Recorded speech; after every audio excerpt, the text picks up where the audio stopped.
Hey, what's up? Today we're doing another World's Worst Tattoos video, so let's get into it. This is World's Worst Tattoos number 178. Let's do it! Hey, what's up? Here's a tattoo of Ariel, if you could call it that. Why are her legs melting? Is it supposed to look like there's an image like in the tail? Because it's not coming together for me. It just looks like someone took a chunk out of Ariel's tail, or they melted it with a blowtorch. I just don't know why anyone would want a tattoo of this dude dressed up like Ariel. And I'm pretty sure there's probably more to the sentence, forget to love yourself. I'm hoping it doesn't stop there. Like, don't forget to love yourself, there's probably a don't there. But hey, the Ariel leads me to believe that it's quite possible it could just be forget to love yourself. Here's a hilarious celebrity one. I don't know if you heard of this happening recently. Sylvester Stallone wanted a new dog. His wife wouldn't let him get a new dog. Sylvester Stallone buys a new dog. His wife filed for divorce. Sylvester Stallone covered the tattoo portrait of his wife with a tattoo of his new dog. That's what we call being bitter and spiteful. It's kind of hilarious though that even Sylvester Stallone can't seem to find a decent tattoo artist. I mean, his tattoos aren't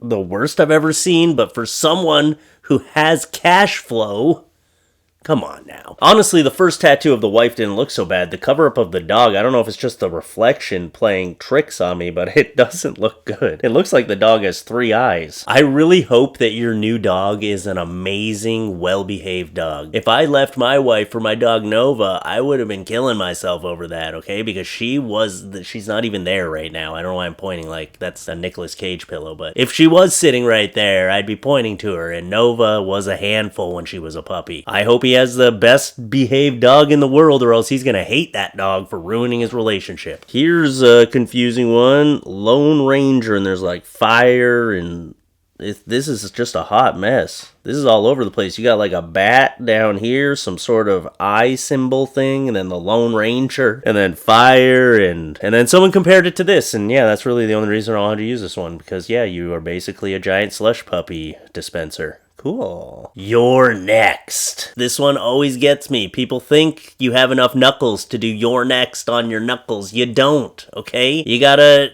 at least put like an apostrophe here and an R-E on one. Or no, you don't have enough fingers, okay? It doesn't work. I'm next to do what, really? What am I next for? To be tattooed on your fists? I don't understand. Here's a stencil that this person brought to a tattoo artist. This poor 18-year-old girl brought this stencil to a tattoo artist, and this is what the tattoo artist did for her. What in the shit is that? That's definitely not the stencil. And here's the story. I guess her mom posted about it. I do not recommend having Biscuit tattoo you. He recently tattooed my daughter and it was a mess. It really looked like someone let a 2-year-old go crazy with a black marker. That is a great way to describe that tattoo. And then she updated it. Update. She had a stencil showing a few flowers, some leaves, and dainty chains. What he did ended up looking like a corn cob, a few scribbled stars, and a bunch of blobs. This was the original review on the shop's page. They have since shut down their page, and the artist blocked us. My daughter went there with full intentions of seeing the female artist that she used twice before. The artist moved, and the owner, Biscuit, talked her into letting him do this. She is only 18 and has definitely learned her lesson about speaking up. That is a lesson that comes with time. Please don't be hateful. We know that this is horrible, and we know she should have stopped him, but she was scared. Thank you to everyone who has reached out for help. We truly appreciate you all. Look, I get it. You shouldn't let a bad tattoo artist tattoo you, but yeah, when someone is putting ink to skin and you don't like it, say something. Speak up and be like, hey, stop doing that, because it's much easier to cover up an unfinished tattoo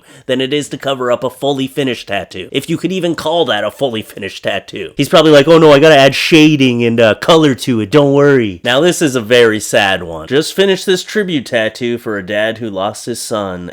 Was an honor doing it. And I just want to say, I feel for this father who lost their son. That's not the point of this video. I'm not saying that your tattoo didn't have good meaning. Your tattoo had great meaning. The artist just messed it up. Honestly, everything else I could have looked past, but what happened with the legs down here? There are a lot of other things I don't like about this tattoo, but the legs are what stand out the most. Why did you give his child hooved feet? It's like they're a mix between hooved feet and ballsack skin. That's what it looks like to me. I'm hoping that a better artist can fix this for you. And like I said, it's an amazing reason to get a tattoo. A tribute to a child who you have lost is probably one of the best reasons to get a tattoo. But I just feel so sad that this tattoo artist put this on you instead of a decent tribute tattoo. Here's a portrait tattoo. Here's the picture that was supposed to be made into a portrait, and oh my god, they turned you into the girl from The Ring. Oh, beauty is in the eye of the beholder, and apparently that tattoo artist thought you looked like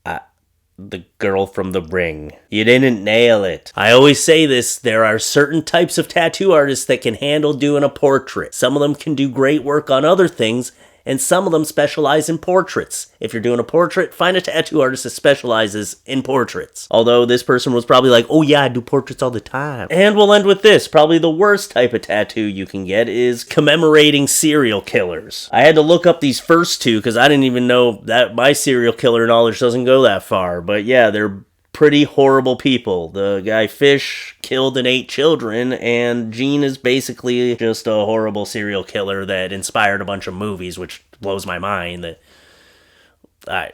Anyway, can you stop, man? It's a clip on top of the friggin' thing. He's trying to eat the clip on top of the glass. It's not food, Sonny. It's not food. The tattoos themselves, not that bad, but the reason you got them, that's fucking horrible. Come on now. And if you're gonna get a tattoo of Ted Bundy, just get a tattoo of Zac Efron playing Ted Bundy, because way more attractive. Anyway, here's the things we've learned from this video today. If you're gonna get a portrait tattoo, go to someone who specializes in a portrait. One of the best reasons to get a tattoo is for a lost loved one, but you want that tattoo to be amazing. So go to someone who knows what they're doing, who's gonna give it the respect it deserves. And thirdly, don't get serial killers tattooed on you. That's just fucking dumb. Stupid. Alright. Thanks for watching the video, and I'll see you in the next one. Come up here, boop. Check out my Patreon, patreon.com, and get yourself some Fluffee merch. Yeah.